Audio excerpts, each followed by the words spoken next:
human meat buns. Many of us have heard horror stories about cannibalism in China. However, this terrifying phenomenon is not exclusive to China.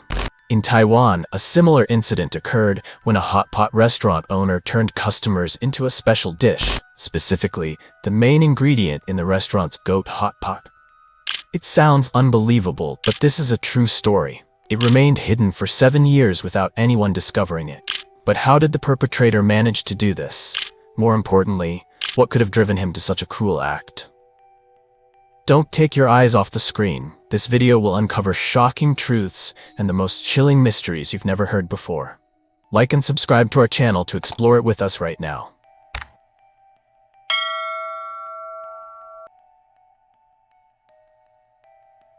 December 1st, 1992, Keelung City, Taiwan. A distressed and disheveled woman burst into the Baduzi police station.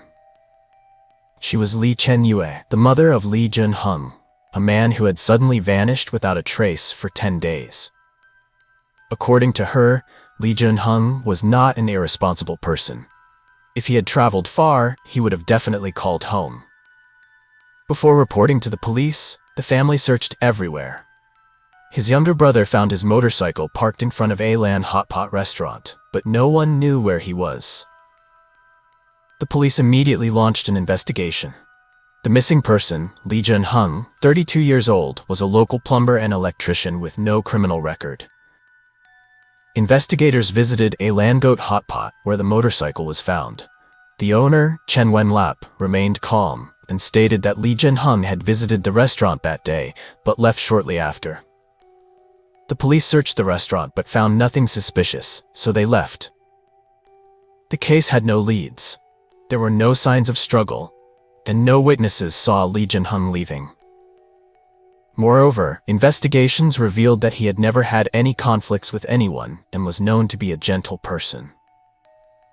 Gradually, the police could do nothing but classify this as an unresolved missing person case. Everything remained that way until August 20th, 1999, 2 p.m.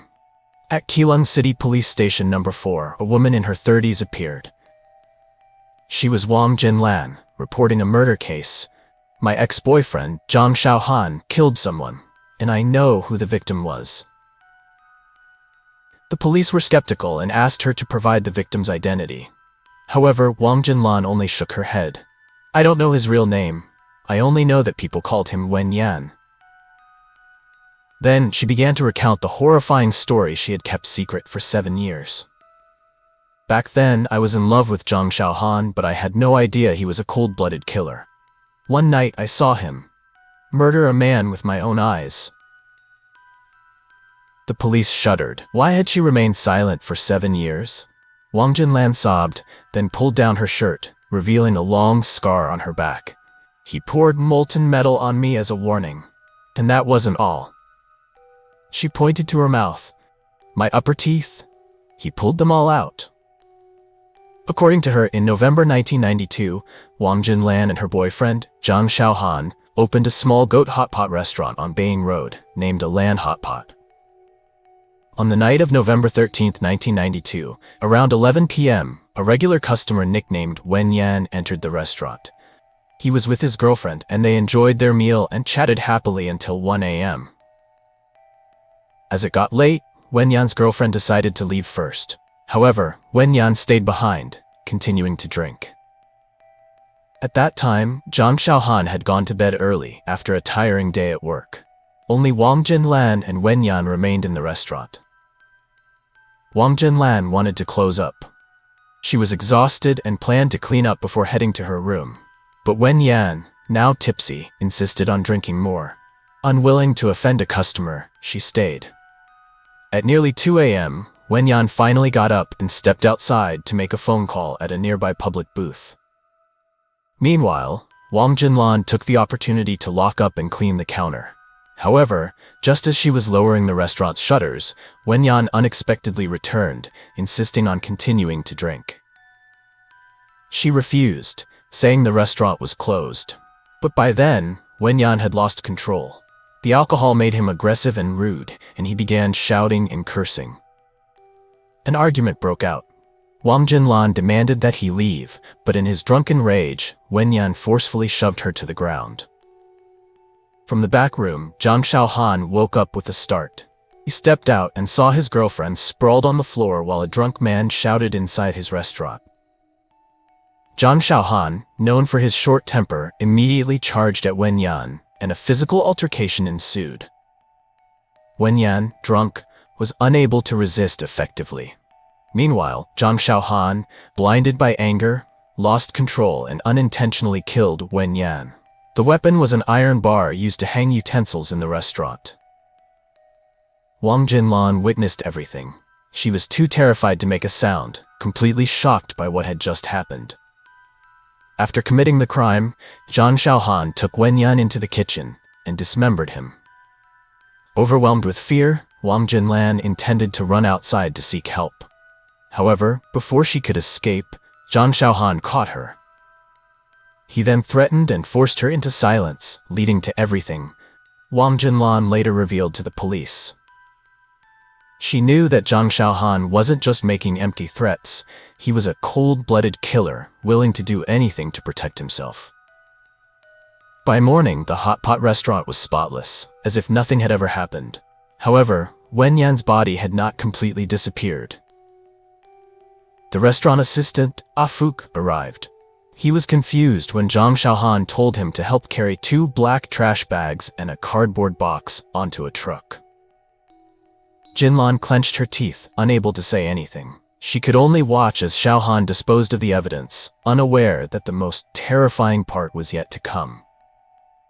Before discarding the body, Zhang Xiaohan wrapped it in one of Jinlan's shirts, an intentional move to implicate her in his crime. Wang Jinlan lived in fear for many years. Every night, the nightmares returned. She saw Wen Yan standing at the foot of her bed, whispering, "Why didn't you say anything? Why did you let me die unjustly?" Meanwhile, Xiaohan moved on with his life. He got a new girlfriend, continued living as if nothing had happened. He laughed, expanded his business, and enjoyed life, while Jinlan lived like a shadow, always afraid that he would silence her for good. But the past could not stay buried forever.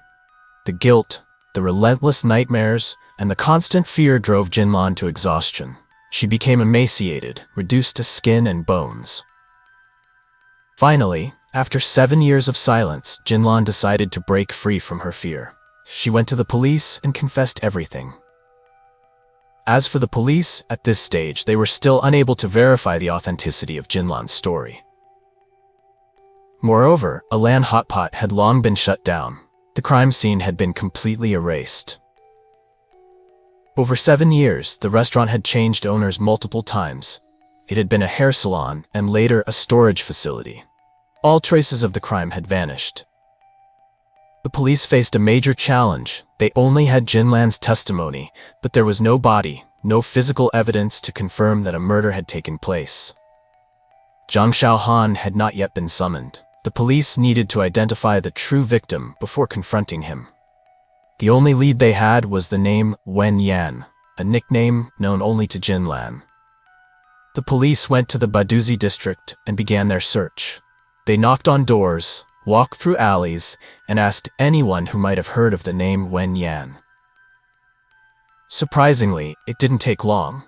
A resident in the Harmonious Street area recalled that Wen Yan was the name of an old electrical repair shop. The shop was just 2 kilometers from Alan Hotpot. When they checked business records, the police discovered that the owner was Li Jinheng, the man who had been missing for 7 years. Li Jinheng. The name sent chills through the entire investigation team. Comparing the disappearance timeline with Jinlan's testimony, the police realized that Wen Yan and Li Jinheng were the same person. The police immediately went to Li Jinheng's house. The old, run-down home in Harmonious Street was now occupied only by his mother. She confirmed her son, Li Junheng, nicknamed Wen Yan, had been missing since 1992. She said, "He would never have left me. I reported him missing early on, but no one could find him." Every piece of evidence aligned perfectly with Jinlan's testimony, but the police were still missing one crucial element: the body of Li Junheng. Without a body, the case remained an unproven theory. It seemed like a dead end, until a shocking coincidence emerged. In 1992, shortly after Li Junheng went missing, the Keelung police had discovered 3 unidentified body parts in a separate case. At the time, the police investigated but could not identify the victim. No one came forward for recognition, so the remains were preserved in formalin and later buried at Cemetery No. 7 in Shuifang. Upon reviewing records, the police discovered that the location where the body parts had been found was just over 10 kilometers from Alan Hotpot. The discovery's timeline matched precisely with the details Jinlan had given. The final pieces of the puzzle were coming together. But to be certain, they needed to go back in time and examine how the unidentified body parts had been discovered. March 10, 1993, exactly 4 months after the murder at Alan Hotpot. 3:10 p.m., in the mountainous area of Shuifang district, a patrol team inspecting the coastal road discovered a human foot at the entrance of an abandoned tunnel. Shortly after, in the nearby sea, they found a floating portion of a buck. 9 p.m. on the same day, in a small cave named Fallen Cave, about 100 meters from the tunnel, police found a cardboard box from a famous Hotpot brand. Inside the box was the victim's head. Astonishingly, it showed almost no signs of decomposition and had been well preserved. Additionally, inside the cave, they found a women's padded jacket. Police speculated that this might be a recent case. However, when they cross-checked with the cases they were investigating at the time, they found no direct connection. With no one coming forward to claim the remains, they decided to preserve the 3 body parts in formalin and bury them at Cemetery No. 7 in Shuifang. 7 years passed, and no one mentioned these body parts again. But now, with the Alan Hotpot case reopened, police began to suspect that these remains were directly linked to Zhang Xiaohan's crime. The police decided to exhume the unidentified remains and reinvestigate from the beginning. September 2, 1999, Cemetery No. 7, Shuifang. The exhumation began. For the first time in 7 years, the victim's face was about to be brought to light. The family of Li Junheng was invited for identification. None of the family members dared to face the reality. Identifying the remains became extremely difficult. The police couldn't rely solely on the family's statements to conclude that this was Li Junheng. They needed scientific proof. A DNA test was conducted. Samples from the skull and buttock were compared with the DNA of Li Junheng's family.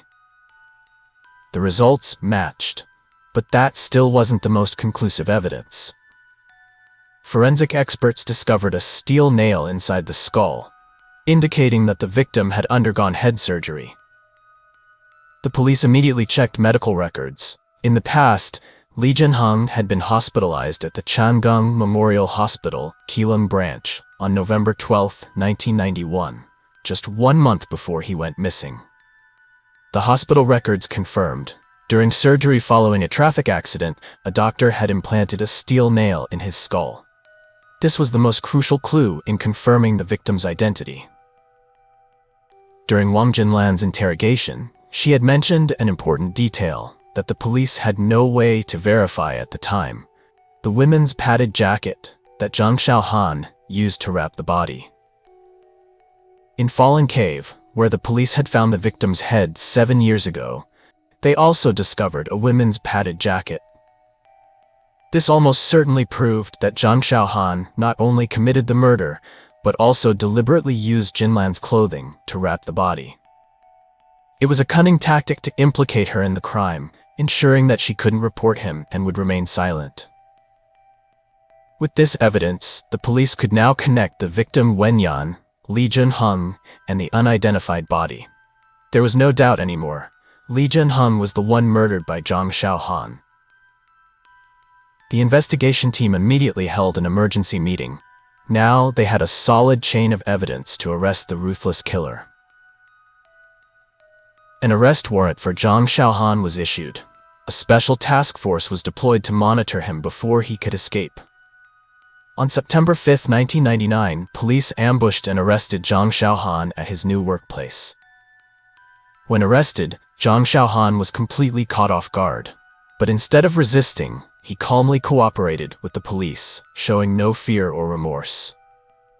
However, once taken to the police station, he began his most cunning defense strategy: deny everything. In the interrogation room, Zhang Xiaohan sat with his legs crossed, calm and indifferent. When asked about the case, he simply smirked and said, "I don't know anything." He claimed he didn't know Li Junheng. He had never killed anyone. He remembered nothing from that night. And most importantly, he insisted that Wang Jinlan was delusional. But the police weren't easily fooled. They slid a photograph toward him, the women's padded jacket found in Fallen Cave. The chilling memories from 7 years ago began resurfacing, but Zhang Xiaohan maintained his composed demeanor. When the police mentioned that the padded jacket had bloodstains and that Jinlan had confirmed it was hers, Zhang Xiaohan simply sneered, his eyes filled with contempt. Still, he refused to admit anything. The police shifted their strategy. If he wouldn't talk, they would find someone else. The first witness summoned, Afuk, the assistant cook at a land hotpot at the time of the incident. Afuk entered the interrogation room with a tense expression.